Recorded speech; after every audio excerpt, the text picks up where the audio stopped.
Bismillahirrahmanirrahim. Qala al-muallif rahimahullah. Alhamdulillahil qadiril alim, an-nadhiril halim, al-jawadil karim, ar-rabbir rahim, munzilil dzikril hakim wal qur'anil azim. Alal mab'uth bitinil qawim was siratil mustaqim, wassalatu wassalamu ala khatamir risalah wal hadi minadh dhalalah, al-musyarrafi al-mursali bi asyrafil kutub ilal ajami wal arab, Muhammadin an-nabiyyi al-ummi al-arabi al-amin sallallahu alaihi wasallam wa ala alihi hudatal muhtadin wa ashabil akhyaril muntakhabin wa sallama tasliman wa hamdan kathiran wa ba'du. Fal ilmu asyrafu mankibatin wa ajallu martabatin wa abha mufkhiratin. Yang perlu menjadi catatan kita bersama adalah bahwa ilmu adalah merupakan tabungan yang terindah, tabungan yang paling bermanfaat untuk kita semua. Wa ajallu martabatin, dan merupakan tingkatan yang paling tinggi, yang paling diagungkan. Wa abaha mufkhiratin, dan merupakan kebanggaan yang paling bisa dibanggakan. Wa arbahu muttajiratin, bahkan ilmu adalah merupakan sebuah perdagangan yang paling menguntungkan. Kenapa? Izbihi, karena dengan ilmu yutawassalu ila tauhidi rabbil alamina, kita menjadi punya transportasi untuk menyatukan diri kepada Allah. Jadi merupakan alat, merupakan media untuk penyatuan diri kepada Allah, untuk menjadi manusia yang bisa menghadap ila hadrati rabbil alamin dengan ilmu. Wa tasdiqi anbiya'ihil mursalin, dan ilmu juga bisa menjadi alat agar kita betul-betul menjadi orang yang meyakini akan kebenaran utusan-utusan Allah. Jadi ilmu merupakan tabungan yang paling berharga dalam kehidupan kita. Kenapa? Karena dari setiap ilmu yang kita tabung, dari setiap ilmu yang kita tampung, yang kita pelajari, yang kita kaji di setiap hari, di setiap waktunya, dari ilmu itulah kita akan mendapat lembaran demi lembaran dalam kehidupan untuk menuju Allah, untuk menuju penyatuan diri kepada Allah, untuk menuju qurbah di sisi Allah. Dan merupakan tingkatan yang tertinggi. Bahkan baginda Rasulullah SAW pernah membandingkan antara orang ahli ibadah dengan orang ahli ilmu. Apa kata baginda? Baginda membandingkan bahwa orang alim yang sedang tidur, orang yang berilmu yang sedang tidur, lebih baik daripada orang bodoh yang sedang beribadah. Oh, kalau begitu, kalau kita nggak punya ilmu, nggak usah beribadah sekalian. Nah, kesimpulannya bukan seperti itu. Artinya kita dalam melaksanakan, kita dalam mengarungi kehidupan sehari-hari, kita membutuhkan ilmunya. Dengan ilmu, maka jalan kehidupan kita akan menjadi terang. Dengan ilmu, kita menjadi manusia yang beribadah dengan sebenar-benarnya ibadah. Oleh karena ilmu menjadi jembatan untuk manusia, penyatuan, untuk manusia menyatukan diri kepada Allah, saral ulama'u khawasu ibadillah, maka para ulama menjadi hamba-hamba Allah yang teristimewa, alladzina jattabahum ila ma'alimi dinihi, di mana Allah telah memilih mereka agar mereka mengetahui tentang agama Allah. Jadi kalau ditanya kenapa ulama diistimewakan, karena ulama memang manusia pilihan Allah, hamba pilihan Allah yang memang dipilih. Kenapa? Karena ilmu yang terdapat di dalamnya menjadi jembatan untuk manusia menjadi manusia yang lebih sempurna, agar hamba Allah tersebut menjadi hamba Allah yang lebih sempurna. Wahadahum ilaihi bimaziyatil faslih, dan Allah memberi petunjuk kepada mereka dengan keistimewaan yang mereka dapatkan dari Allah Subhanahu wa taala. Fa'atharahum wastafahum, maka Allah menunjukkan sebuah jalan kepada mereka, jalan menuju perjuangan, jalan menuju sebuah kebenaran. Dan Allah memilih mereka sebagai warasatul anbiya. Wa hum warasatul anbiya wa khulafa'uhum, dan mereka para ulama, orang-orang yang dipilih Allah untuk mengetahui ilmu agama, mereka adalah warasah, pewaris bagi para nabi, wa khulafahum, dan juga pengganti dari para nabi, yang artinya mereka mempunyai tugas untuk meneruskan risalah kenabian. Wasadatul muslimina wa urafa'uhum, dan mereka juga adalah guru-guru atau pembimbing bagi sekalian orang-orang Islam. Wa urafa'uhum, dan mereka juga orang-orang yang paling bijaksana di antara orang-orang Islam. Itulah ulama.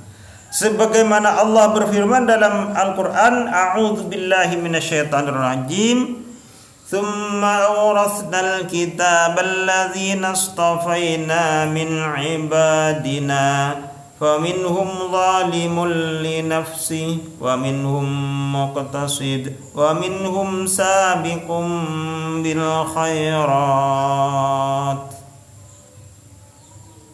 Tsumma awrasnal kitabal ladzina astafaina, kemudian aku wariskan kitab kepada mereka yang aku pilih, min ibadina, dari hamba-hambaku. Faminhum zalimun li nafsihi, maka dari mereka ada yang zalim terhadap dirinya sendiri. Yang bagaimana yang zalim? Mereka yang sudah bergelar ulama, mereka yang sudah mendapat titipan ilmu dari Allah, tapi mereka menyalahgunakannya. Wa minhum muqtasid, dan sebagian dari mereka melaksanakan sebagaimana mestinya, melaksanakan dengan target standar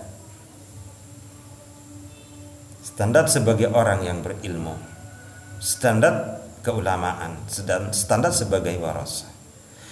Wa minhum sabiqum bil khairat, dan sebagian dari mereka ada yang berlomba-lomba dalam kebaikan, berlomba-lomba dalam membimbing umat menuju jalan kebenaran, berlomba-lomba mengorbankan waktu dan segala yang dimilikinya untuk kebahagiaan, untuk kesejahteraan bangsa.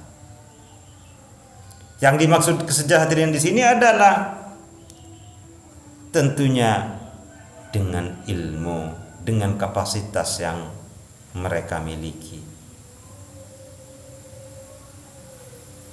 Jadi ada 3 kriteria di sini yang dijelaskan oleh Allah di dalam Al-Quran tentang ulama. Yang pertama, faminhum zalimun li nafsih. Yang kedua, wa minhum muqtasid, dan yang ketiga, wa minhum sabiqum bil khairat. Jadi ada yang zalimun li nafsih, ada yang muqtasid, ada yang sabiqum bil khairat.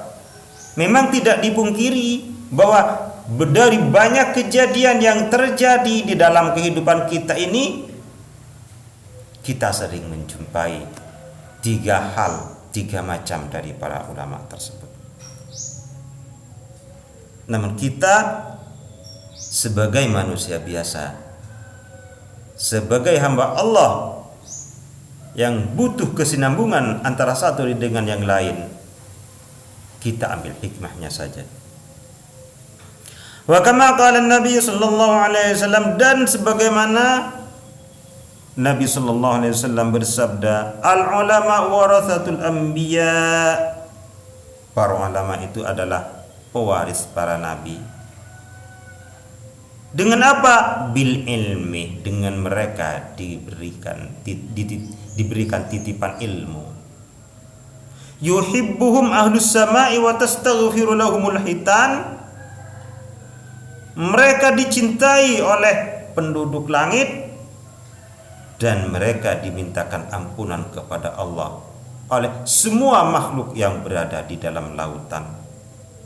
Ila yaumil qiyamah, hingga tiba saat waktu yang telah dijanjikan oleh Allah. Bahkan qala sallallahu alaihi wasallam, Rasulullah sallallahu alaihi wasallam pernah bersabda, yab'atsullahu al-ibada yaumal qiyamah thumma yumayyizul ulama.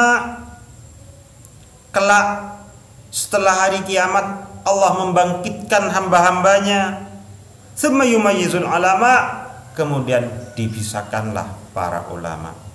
Fayaqulullahu ta'ala, Allah kemudian berfirman, ya ma'syarul ulama, wahai para ulama, inni lam adha' ilmi fikum illa li ilmi bikum. Sesungguhnya aku tidak menaruh ilmuku kepada kalian illa li ilmi bikum, kecuali aku memang tahu terhadap kalian, tahu karakter kalian. Walam adha'hu fikum li'u'adzibakum, dan aku tidak menaruh ilmuku di dalam kalian li'u'adzibakum, agar kalian tersiksa, agar kalian disiksa dengan adanya ilmu itu. Lalu apa yang Allah firmankan selanjutnya? Intaliqu ilal jannati, pergilah kalian ke surga. Faqad ghafartu lakum, aku telah ampuni kalian.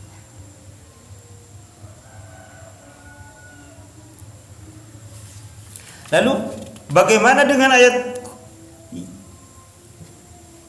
Quran yang tadi? Allah mengkategorikan ulama dalam 3 kategori. Yang pertama zalimun li nafsi, yang kedua muqtasid, yang ketiga sabiqum bil khairat. Bagaimana hubungannya dengan itu? Di sini sudah dikatakan faqad ghafartu. Bahkan para ulama pernah membuat sebuah pernyataan dalam kitab Subat. Orang yang berilmu, orang yang punya ilmu tapi tidak mengamalkan terhadap ilmunya, maka dia disiksa sebelum orang-orang yang kafir zindik. Itu sebuah pernyataan dari sebuah ulama. Nah, di dalam Al-Quran juga Allah menegaskan, kabura maqtan 'indallahi an taqulu ma la taf'alun.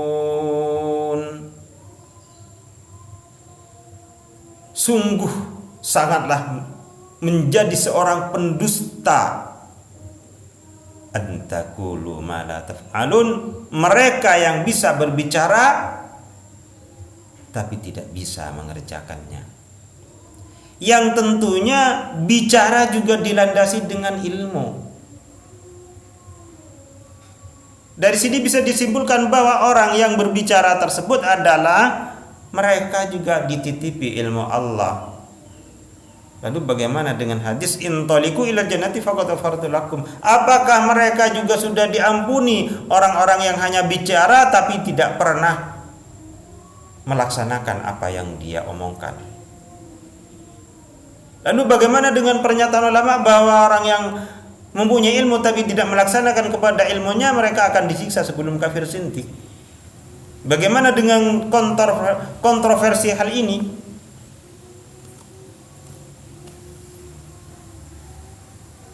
Hanya sekilas mungkin saya bisa jelaskan di sini, tapi penjelasan selanjutnya nanti ada penjelasannya di belakang. Ini hanya muqaddimah.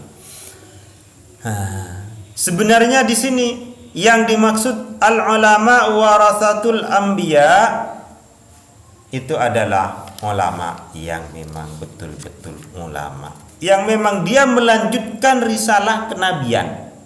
Itu adalah ulama yang dimaksud di sini. Faqad ghafartu lakum. Ini yang dimaksud. Maka searah dengan apa yang dikatakan oleh ulama di dalam kitab Subat. Maka juga searah dengan firman Allah, kabura maqtan indallah an taqulu ma la taf'alun.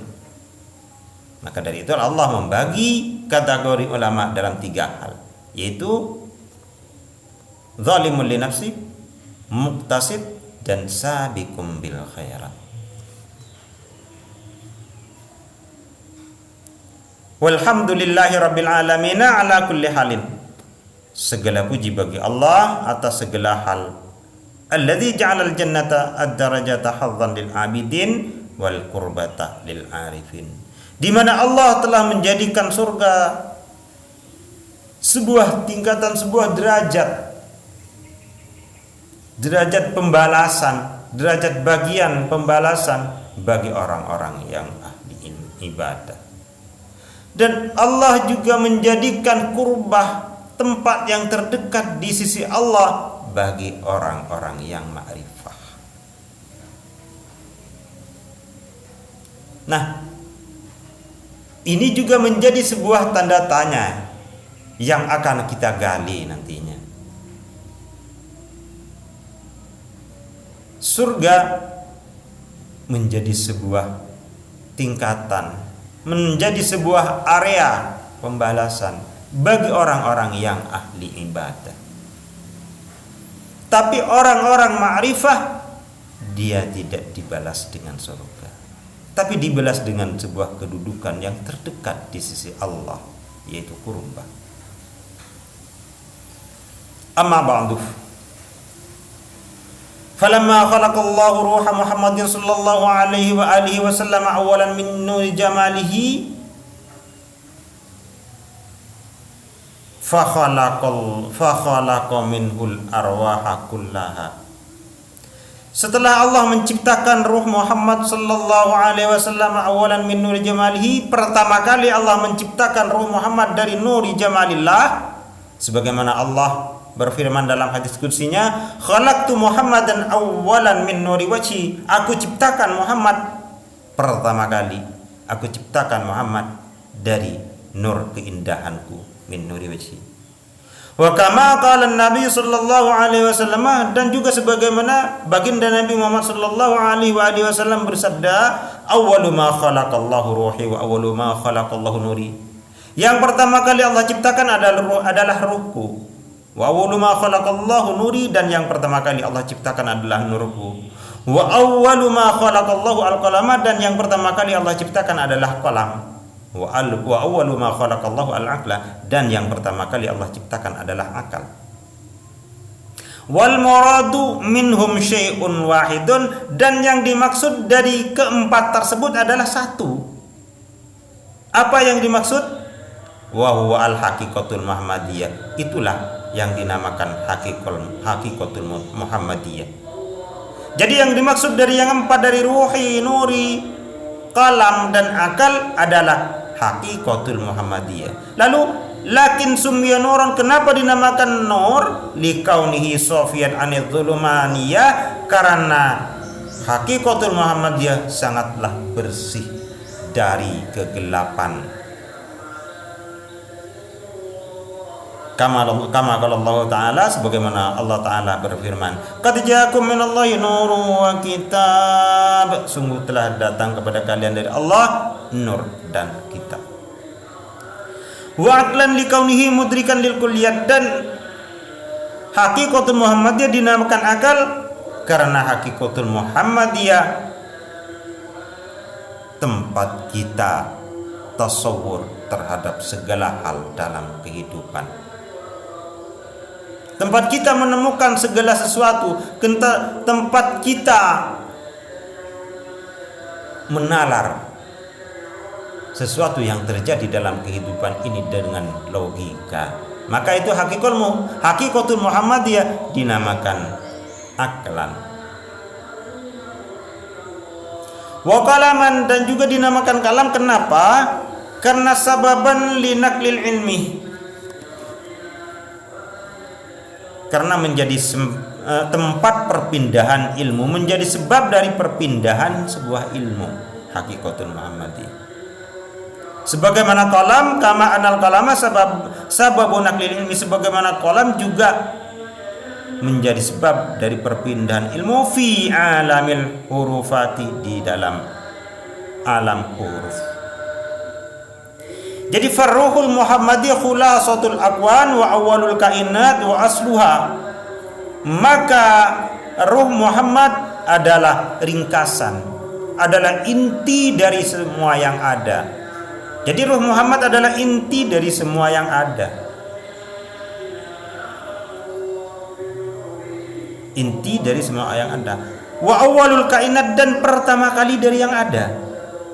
Pertama kali ada dari yang ada. Wa asluha, juga asal dari semua yang ada. Jadi merupakan inti, asal, dan pertama kali. Itu hakikatul Muhammadiyah.